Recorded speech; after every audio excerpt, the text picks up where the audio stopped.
Le plan industriel et commercial, on a l'habitude de l'appeler PIC. En anglais, ça se dit Sales and Operations Planning, qui donne SNOP.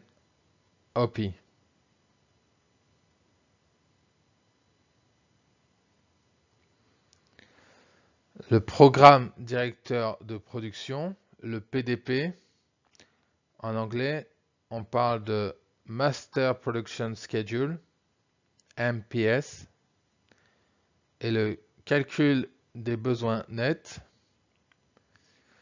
on appelle ça le CBN, et en anglais, on le traduit par Material Requirements Planning, MRP.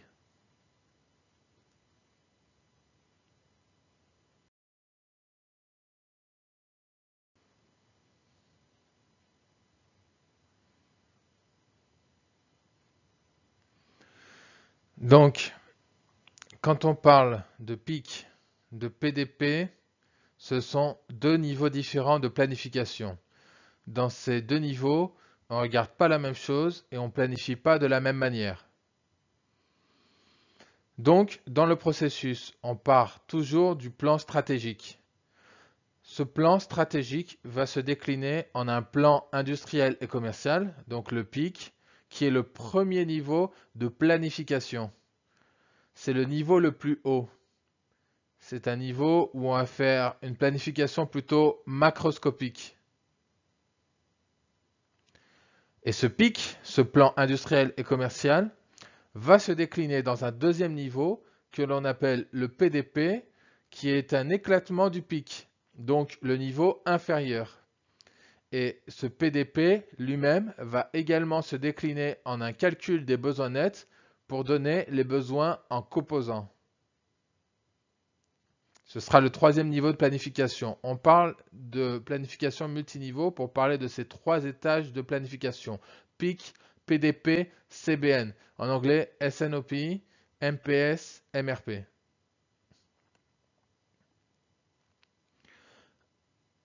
Alors, à chacun de ces niveaux de planification, on effectue une analyse charge-capacité.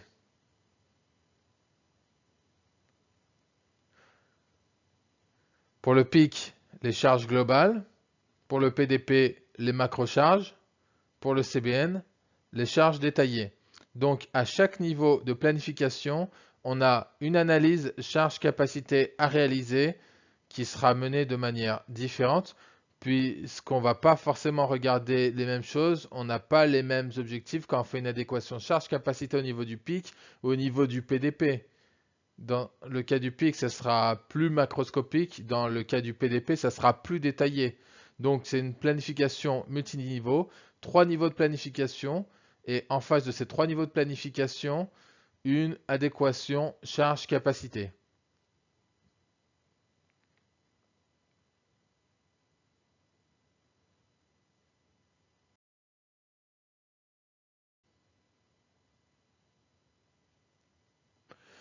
Sur nos différents niveaux de planification, il y a une chose qui va changer, c'est l'horizon de prévision.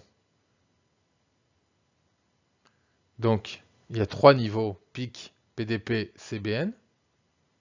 Et pour ces trois niveaux, on va fonctionner de manière différente, puisqu'on ne cherche pas la même chose en sortie de processus. Donc, au niveau haut, au niveau du PIC, on va raisonner plutôt en volume de vente, voire en chiffre d'affaires. Le PIC, on va l'exprimer pas sur une quantité de pièces détaillées, on va l'exprimer de manière macroscopique. Donc, souvent, on va être amené, selon les entreprises, à parler soit en chiffre d'affaires généré, soit en famille de produits. Et on va travailler sur un horizon, la plupart du temps, entre 2 et 5 ans. Donc, ça dépend toujours des entreprises et de la typologie du produit. Mais en moyenne, ce qu'on trouve dans les sociétés, c'est un horizon d'analyse entre 2 et 5 ans. On peut aller sur des horizons un peu plus longs, sur des produits à très long cycle. On peut aller sur des cycles, sur des horizons plus courts. Par exemple, sur des produits de type agroalimentaire, on a des cycles vraiment courts. On pourrait aller sur 1 an. Par contre, on va rarement au-delà de 5-6 ans. En moyenne, on est entre 2 et 5 ans. Sur un PDP, donc, qui est la déclinaison du pic au niveau le plus fin, on va regarder ce coup-là plus des familles de produits, mais l'éclatement de ces familles. Donc, on va regarder des produits physiques. Parfois, on va travailler par regroupement de produits, si certains produits ont des similitudes de production, etc. Mais on va parler en unité, en quantité, ce qui va changer du pic où on parle souvent en chiffre d'affaires. Et l'horizon d'étude sur un PDP, lui, alors, encore une fois, il s'agit de moyenne, mais généralement, c'est entre 12 et 18 mois. Donc, on va jusqu'à 12 mois pour les horizons les plus courts. On peut pousser jusqu'à 18 mois dans le cas où il y a des entreprises qui ont des cycles assez longs. Par exemple, si on parle de l'aéronautique, où les cycles, alors, selon les produits, peuvent être assez longs. Par exemple, chez Airbus, on va fabriquer des avions. On va plutôt être sur du 18 mois parce que ce sont des produits dont le cycle de fabrication est lent. Sur des biens de consommation courante qui nécessitent peu de travail, qui se fabriquent en quelques heures, quelques jours, on peut travailler sur un horizon 6-8 mois, ça arrive. Mais en moyenne, on est globalement entre 12 et 18 mois. Et le calcul des besoins nets, le troisième niveau de planification, on sera sur des produits très détaillés, on va être à la quantité très spécifique et sur un horizon beaucoup plus court, de l'ordre de 4 à 8 semaines.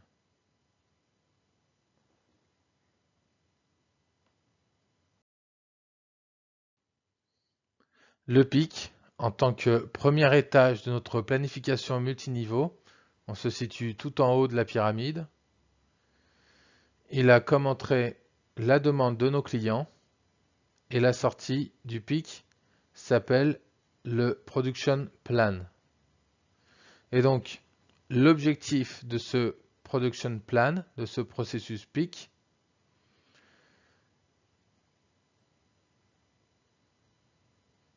ça va être par exemple stabiliser nos plans de production, stabiliser nos programmes d'achat, globalement stabiliser le signal qu'on va envoyer dans l'entreprise, que ce soit en interne ou en externe.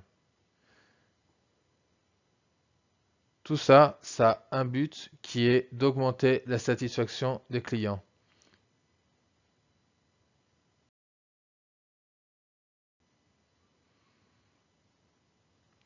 Donc, augmenter la satisfaction client, c'est la finalité de l'exercice. Prendre des décisions globales, puisqu'on est sur un exercice macroscopique. Donc, on va parler de prendre des décisions globales. Décliner la stratégie de l'entreprise dans tous les secteurs avec une cohérence générale. L'objectif de l'exercice, ça va être de déployer cette stratégie, mais de s'assurer de la cohérence des décisions qui vont être prises en sortie de cet exercice. Cette garantie de cohérence est très importante.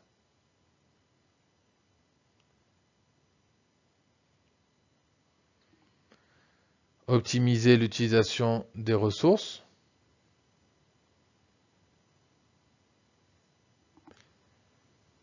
Anticiper les variations importantes de charge. Comme on est sur un niveau macroscopique global long terme, on ne va pas chercher à regarder les variations légères. Mais par contre, ce qui va nous intéresser, c'est d'anticiper les variations importantes de la charge. typiquement des phénomènes de saisonnalité, par exemple, des tendances haussières, des tendances baissières, des tendances de long terme. Par exemple, tout ça, ce sont des choses que le pic va nous permettre de regarder. Et donc, ce pic, c'est un processus généralement mensuel. En théorie, c'est un processus mensuel. Et alors, tout dépend des entreprises. On trouve de tout selon les niveaux de maturité qu'on trouve dans nos entreprises. Mais la plupart du temps, c'est mensuel. Et on trouve régulièrement des entreprises qui fonctionnent avec un pic qui fonctionne tous les 2 mois, voire tous les 3 mois. Donc, c'est souvent lié au cycle de production des produits. Chez Airbus, par exemple, qui fabrique des avions, les cycles ne sont pas si longs que ça. Le pic est un exercice mensuel chez eux.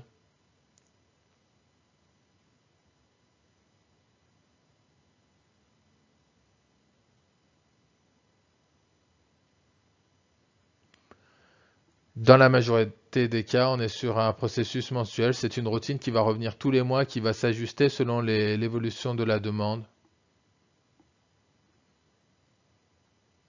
Donc c'est un processus mensuel, parfois bimestriel ou trimestriel, mais c'est plus rare.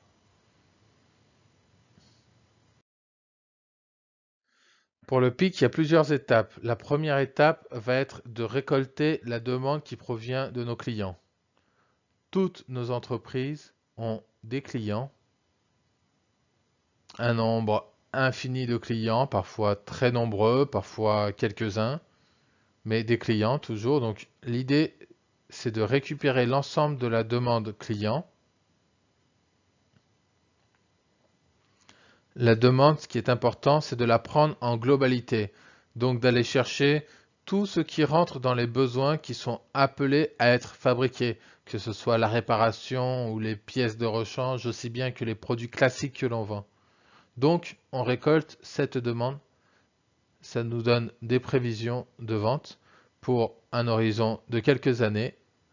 Et en face, on va mettre ce processus de plan industriel et commercial qui va nous permettre de sortir plusieurs types de décisions et notamment des décisions sur nos ressources internes, donc c'est-à-dire les effectifs, les opérateurs, les embauches à réaliser. Donc ça, c'est le premier point. Ça va également nous servir à pouvoir fournir des prévisions long terme à nos fournisseurs ou à nos principaux fournisseurs, puisqu'on a récolté une demande de long terme. On projette notre activité sur plusieurs années. On va donc essayer de fournir également une vision d'aussi long terme à nos fournisseurs. Pourquoi? Pour que nos fournisseurs puissent également projeter leur activité sur plusieurs années.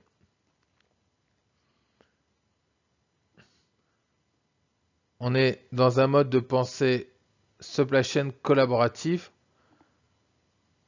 Ce qu'on va chercher à faire, c'est d'établir des partenariats forts avec nos fournisseurs et surtout une transparence.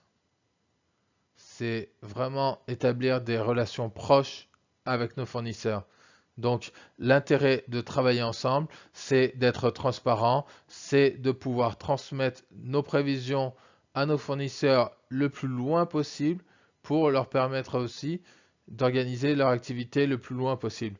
Un fournisseur qui pourra bien s'organiser pour répondre à votre demande, il aura toutes les chances de vous livrer à l'heure, beaucoup plus que si vous le prévenez le jour pour le lendemain sur des nouvelles commandes. Donc l'intérêt, c'est aussi d'assurer sur du long terme déjà un partenariat, une bonne relation et ensuite des résultats en termes de livraison à l'heure.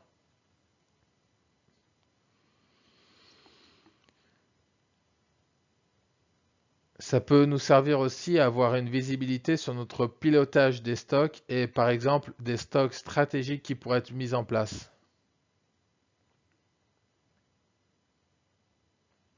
Le plan industriel et commercial, le PIC, donne des informations qui peuvent nous aider à dimensionner nos stocks et à prendre des décisions sur des stocks stratégiques, des stocks d'anticipation ou autres.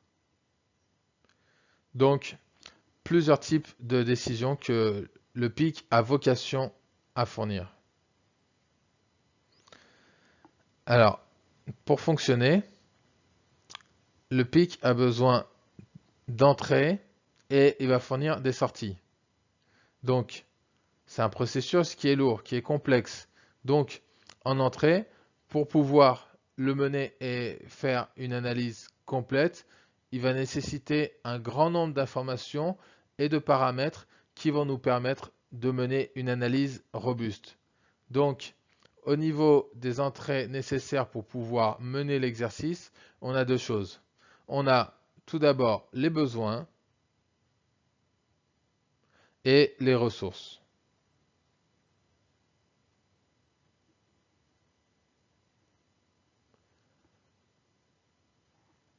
Les besoins, c'est ce qui est majeur et qu'on va avoir besoin de récolter pour rassembler l'ensemble de la demande ou de la charge à venir de votre carnet de commandes sur plusieurs années pour regarder quel sera le volume de charge à passer sur un horizon long terme.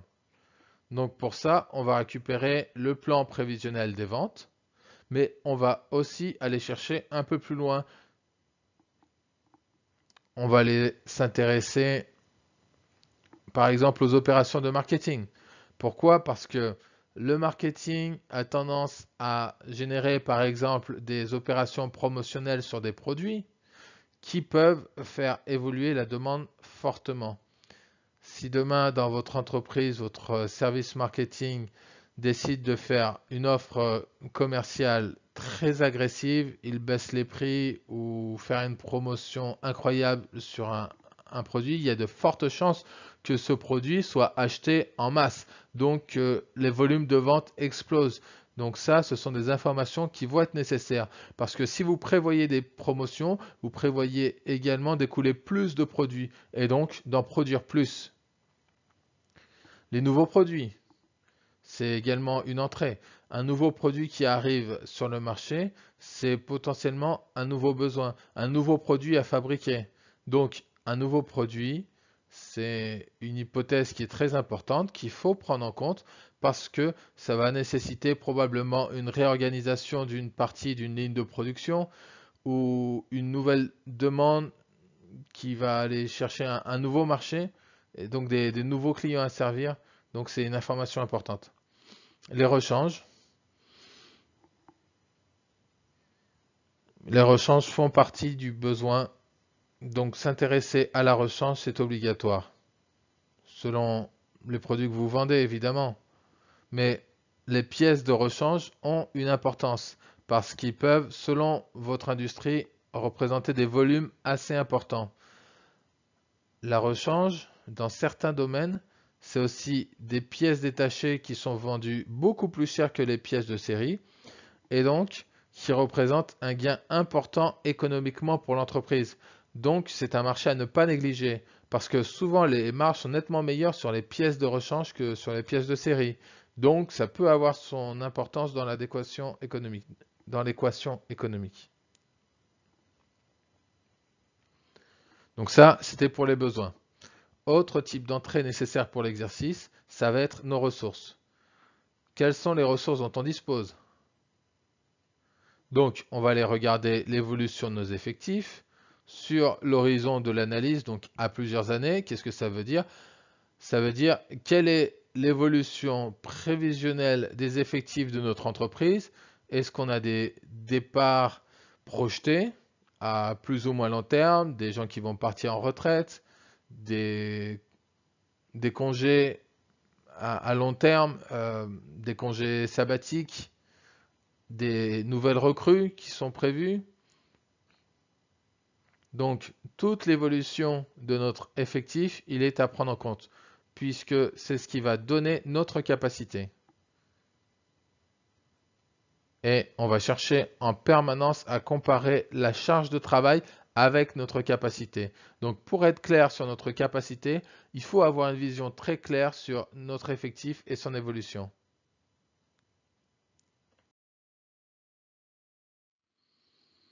Donc, pour finir sur les entrées, au niveau des ressources, l'effectif à prendre en compte, les compétences, on peut avoir des compétences clés, des compétences critiques sur lesquelles on n'a que quelques personnes qui maîtrisent une machine, par exemple, ou un métier particulier, donc très important.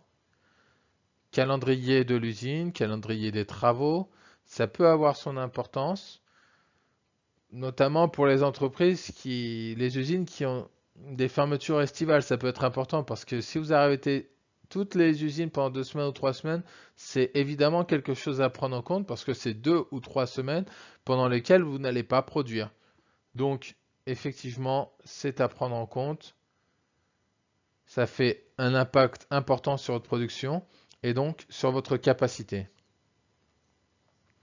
Dernier point, c'est la capacité des fournisseurs qui est également un point à prendre en compte parce que la capacité de vos fournisseurs, si elle est insuffisante par exemple, peut mettre sous contrainte votre propre plan de production parce que si vos fournisseurs ne savent pas assurer les livraisons de pièces dont vous avez besoin, alors oui, ça peut vous poser problème.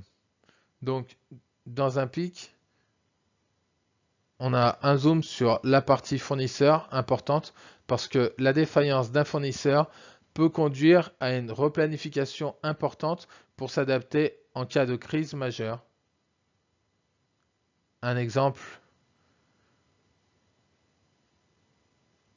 les crises d'approvisionnement sur les semi-conducteurs qui sont très importantes pour la fabrication des voitures électriques. Donc aujourd'hui, on a des usines automobiles qui sont en arrêt par manque de semi-conducteurs. Ça, c'est typiquement le cas de fournisseurs qui sont défaillants pour certaines raisons de matières premières. Donc, ils ne peuvent pas livrer les usines de Renault, de Peugeot. Et donc, en termes de pic, on a une vraie décision qui est de dire ce fournisseur est complètement défaillant. On risque de perdre 2, 3, 4 semaines de production parce que nous allons manquer d'un seul composant. Et donc, on a une vraie décision à prendre, c'est qu'est-ce qu'on fait à cause de cette rupture de composants? Qu'est-ce qu'on fait? Donc ça, c'est une décision pic. Donc, toutes ces entrées vont nous servir à mener l'exercice, à regarder l'ensemble du périmètre, de regarder toutes les contraintes. On raisonne très global, il faut regarder assez large et il va nous permettre de mener le processus qui va nous donner des sorties. Donc les sorties comme les entrées sont nombreuses. Ça permet de prendre beaucoup de décisions, de tirer beaucoup de conclusions. C'est pour ça, c'est un exercice très riche. Souvent, dans les grandes entreprises, on a une personne, voire plusieurs personnes qui travaillent uniquement sur le pic parce que c'est vraiment un travail à plein temps. Donc, sur les sorties, quelles sont les sorties du processus pic? Ça va être tout d'abord le production plan, le plan de production. Donc, ce plan de production sur cet horizon long terme de 2 ans, 3 ans, attention à ne pas confondre avec le PDP. Là, on est sur le production plan, à la sortie du pic. Le plan de production long terme qui va être la première sortie du processus pic. En sortie, on aura également l'évolution des effectifs. On l'avait à la fois en entrée, mais on va la voir aussi en sortie parce que le pic va nous conduire à faire évoluer ce scénario. Le pic, en fonction de la demande, va certainement nous dire, bah écoutez, on manque de personnes, la demande augmente, il va falloir renforcer nos effectifs. Donc, on va proposer une augmentation de l'effectif, ça peut être une baisse, ça peut être la mise en place de sous-traitance, de flexibilité, de recours à l'intérim. On va pouvoir décider de travailler en 2-8, en 3-8 avec des équipes de nuit. Donc tout ce qui va concerner l'effectif est une sortie du plan industriel et commercial. Ensuite, on a les capacités de production.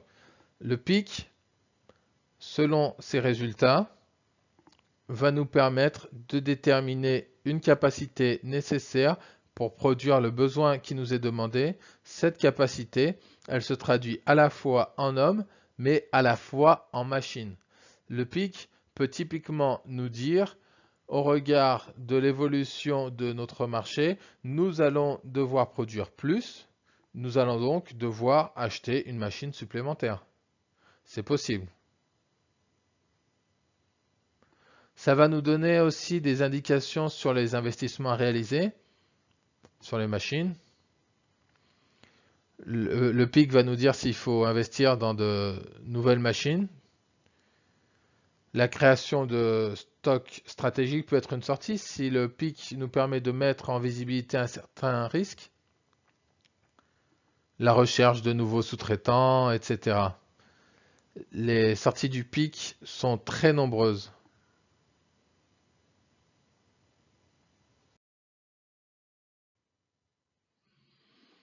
Donc il y a un équilibre entre la production, la charge de travail, et les ventes d'un autre côté à trouver. Ce qu'on va chercher en permanence, c'est de définir cet équilibre entre la production et la demande de notre capacité et les ventes. On cherche un optimum au niveau de cet équilibrage qui nous permettra aussi d'optimiser les coûts. Donc le déroulement du processus PEAK se fait en 7 étapes. 7 étapes pour mener un exercice PEAK. Donc, la première chose, c'est que un PEAK ne peut pas être mené toutes les semaines parce que ces 7 étapes ne peuvent pas être menées en une semaine. C'est tout simplement impossible.